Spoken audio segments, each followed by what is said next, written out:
লোকসভায় হাফ হয়েছে, বিধানসভায় তৃণমূল হাফ হবে। 64,000 মুসলমান ভোট আপনার পকেটে ছিল। 17টা গ্রাম পঞ্চায়েত, 2টো পঞ্চায়েত সমিতি, সব সমবায় সমিতি, সব স্কুল কমিটি, পেঠাগার কমিটি, সমস্ত আপনার পকেটে ছিল। হিন্দু ভোট কেটে তৃণমূলকে রাখতে চান, আর আঙুল তুলবেন না। আর সন্ধ্যাবেলা যারা টিভিতে গিয়ে, টক শোতে গিয়ে সেটিং, এটিং, ফিটিং এসব বলেন, পুলিশের খুব বাড়াবাড়ি আছে। কি কায়দায় এখানকার মুখ্যমন্ত্রী এবং তার পার্শ্বদরা চলছেন, এটা একবার নয়, এটা শেষ হওয়া দরকার আছে। এবং আমার বিশ্বাস ভারতবর্ষের জুডিশিয়ারি সংবিধানের একটা বড় স্তম্ভ, তারা এর ইতি টানবেন। বাকিটাটা পশ্চিমবঙ্গের জনতা, জনার্দন, গণদেবতা না, তারা ইতি টানবেন। আমি আশা করি ইডির যে আইনি লড়াই বা ভূমিকা দেখার পরে অন্তত ইডির উপরে আর এই মাকু যে কটা আছেন, হিন্দু ভোট কেটে তৃণমূলকে রাখতে চান, আর আঙুল তুলবেন না। আর সন্ধ্যাবেলা যারা টিভিতে গিয়ে, টক শোতে গিয়ে সেটিং, এটিং, ফিটিং এসব বলেন, দয়া করে বলবেন না। ইডি যে ধরনের লড়াই করেছে, এবং আজকের যে petition, please suspend DGP Rajeev Kumar, CP Manoj Verma, DC south Priyabrata, immediately start departmental proceedings, supreme court should take up the issue, এবং সুপ্রিম কোর্ট ডিওপিটিকে নির্দেশ দিক এ সংক্রান্ত বিষয় নিতে, যেহেতু তারা সেন্ট্রাল ক্যাডারের অফিসার। এই পিটিশনের ছত্রে ছত্রে ইডি যে সংবিধান বাঁচাতে চায়, ইডি যে তাদের দেওয়া অধিকারকে সুরক্ষিত করতে চায়, এবং জিরো টলারেন্সের নীতিতে তারা আইনি লড়াই করছে। আমি ইডির এই লড়াইকে হ্যাটস অফ জানাই। বাকিটা কোর্টের উপর। কোর্ট কোনো রাজনৈতিক দল চালায় না, কোনো সংস্থা কোনো রাজনৈতিক দল চালায় না। তাদের এই লড়াই পশ্চিমবাংলার মানুষ যেটা চেয়েছিলেন, যে যদি আজকে সংবিধান প্রদত্ত ক্ষমতার অধিকারী কেন্দ্রীয় এজেন্সির উপরে এই হামলা হয়, রাজ্যের প্রশাসনিক কর্তৃ, চিফ সেক্রেটারি, ডিজিপি, সিপি, মুখ্যমন্ত্রীর প্রিন্সিপাল সেক্রেটারি, একাধিক আইপিএস, তাদের নেতৃত্বে, তাহলে সাধারণ মানুষ কোথায় যাবে? সেই লড়াইটা ইডি যথাযথভাবে করেছেন। বাকিটা আমরা 3রা ফেব্রুয়ারি সুপ্রিম কোর্টের সেকেন্ড হিয়ারিং এবং ফাইনাল জাজমেন্টের জন্য ওয়েট করব। বাংলার মানুষ, পুলিশের খুব বাড়াবাড়ি আছে। পুলিশ সব সময় ছবি লোকাতে চায় মানুষকে। আমাদের সামনেও তো আমাদের এগেনস্টে বা আমাদের ওজোর আপত্তি অনেক কিছু করেন। কালকে তো জঙ্গলমহলে মানুষ আমাকে জামবনিতে বলছিলেন যে আপনি তো এসে 2010-এ মমতাকে মুখ্যমন্ত্রী করতে বলেছিলেন। আমি বললাম হ্যাঁ, আমি বিশ্বাস ভরসা নিয়ে বলেছিলাম। একটা ট্রাস্ট বলে শব্দ আছে, সেই শব্দের উপরে গোটা পৃথিবী দাঁড়িয়ে আছে। আমি বিশ্বাস করেছিলাম। সিপিএম ঠকিয়েছিল। অমর বসুরা, শম্ভু মান্ডিরা, যারা জামবনির নেতা ছিলেন, গৌরেশ্বর সেনরা, ওখানে যারা নেতা ছিলেন, পুলিন বিহারী বাস্কেরা, সিপিএম করেনি, কথা রাখেনি। আমি তাই বলেছিলাম যে আনুন, পরিবর্তন আনুন।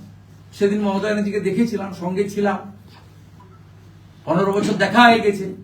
উনি আমার কাছে রিপোর্ট চাইছেন, আমি তো রিপোর্ট দিয়ে দিলাম যে জেলিংহামের জন্য 2000 কোটি, 315 কোটি টাকা নন্দীগ্রাম দেশপ্রাণ রেলের জন্য। আর আমি তো যা করেছি সব ছত্রে ছত্রে আমার 4 বছরের এমএলএ হিসাব দিয়ে দিয়েছি, 2টো এমএলএ অফিস সব। আমি সাধারণত দিই না আপনাকে, কিন্তু যেহেতু আপনি আমার এলাকায় এসে গুলো করেছেন, আমি আপনাকে দিয়ে দিচ্ছি। আপনার সব কথার উত্তর দিয়েছি। এটা বইটাও আপনাকে পাঠাতে চাই। আমি এই ভারত সরকারের জেলিংহামের অর্থ, রেলের অর্থ, 834 জন চাকরি পেয়েছে রেলের গ্রুপ ডিতে জমিদাতারা, সব বন্ধ হয়ে গেছিল। আমি তো বলেছি, কিন্তু আপনি 15 বছরে মুখ্যমন্ত্রীর কাছ থেকে দেন না। বুদ্ধবাবু 235, আমরা 30, আমরা 235, ওরা 30, দম্ভটা ভাঙলো কে? প্রথম নন্দীগ্রাম ভাঙলো কবে? 2009, 5ই জানুয়ারি। শহীদ জননী ফিরোজা বিবি লড়াই করলো। ভোটটা আমি করেছিলাম। 50,000 ভোটে ফিরোজা বিবি জিতলেন উপনির্বাচন। ইলিয়াস মোহাম্মদের মেম্বারশিপ গেছিল। আপনি আপনার পরিবর্তনটা তো এখান থেকে শুরু হয়েছিল। আপনি 15 বছরে, আপনি বলুন 11তে আপনার এমএলএ, 16তে আপনার এমএলএ। আপনি তো যতখানে রাস্তাঘাট, উন্নয়ন, আলো সব যা হয়েছে, সেখানে হলদিয়া উন্নয়ন পরিষদের চেয়ারম্যান ছিলাম আমি এলাকার সাংসদ ছিলাম। আমি সিএসআর এর টাকা বিভিন্ন সংস্থা থেকে এনে স্কুল বিল্ডিং থেকে শুরু করে করেছি। মুখ্যমন্ত্রী শহীদ মিনার, শহীদ বেদি বানাবে বলেছিল, করেনি। আমরা যে 135 ফিট উঁচু শহীদ মিনার করেছি স্থানীয় স্তরে চাঁদা কালেকশন করে, এবং আমি নিজে 14 লক্ষ টাকা দিয়ে জমি ক্রয় করি। কোনো কন্ট্রিবিউশন আপনার পার্টির, আপনার দলের, আপনার সরকারের সেখানে ছিল না। আমাকে কেউ বলেনি যে মন্ত্রী হবো বলে। আমি বিজেপিতে গেছি বিনা শর্তে। বিজেপি আমাকে বলেছে ওনার বিরুদ্ধে আপনাকে লড়তে হবে। 18 জানুয়ারি 2021 আপনার পিসি এসে বললেন আমি দাঁড়াবো। বিজেপি আমাকে বললো আপনাকে এখানে লড়তে হবে। আমি বিজেপির কেন্দ্রীয় নেতাদের নির্দেশ মেনে লড়েছি। আমাকে বিজেপি ঘোষণাও করেনি, মুখ্যমন্ত্রী তো দূরের কথা, উপমুখ্যমন্ত্রী তো অনেক দূরে, মন্ত্রী করবে কিনা সেটাও বলেনি। আর আপনার পিসি ছিলেন ঘোষিত মুখ্যমন্ত্রী, তৃতীয়বারের মুখ্যমন্ত্রী। 64,000 মুসলমান ভোট আপনার পকেটে ছিল। 17টা গ্রাম পঞ্চায়েত, 2টো পঞ্চায়েত সমিতি, সব সমবায় সমিতি, সব স্কুল কমিটি, পাঠাগার কমিটি, সমস্ত আপনার পকেটে ছিল। সেই সিট আপনার পিসি ধরে রাখতে পারলো না, 2000 ভোটে হারলো। আমি তো জেতা সিটে আমি প্রার্থী হইনি। সেই আসনে আমি 69,000 মেকআপ করে 64,000 মুসলমান ভোটের 200-300 ছাড়া একটাও পাইনি, এটা নেগলিজেবল। তারপরেও কিন্তু আপনার পিসিকে আমি হারিয়েছি। প্যারাসিটামল দিয়ে ভেবে থাকেন যে সব করে দিয়েছি, ওম শান্তি।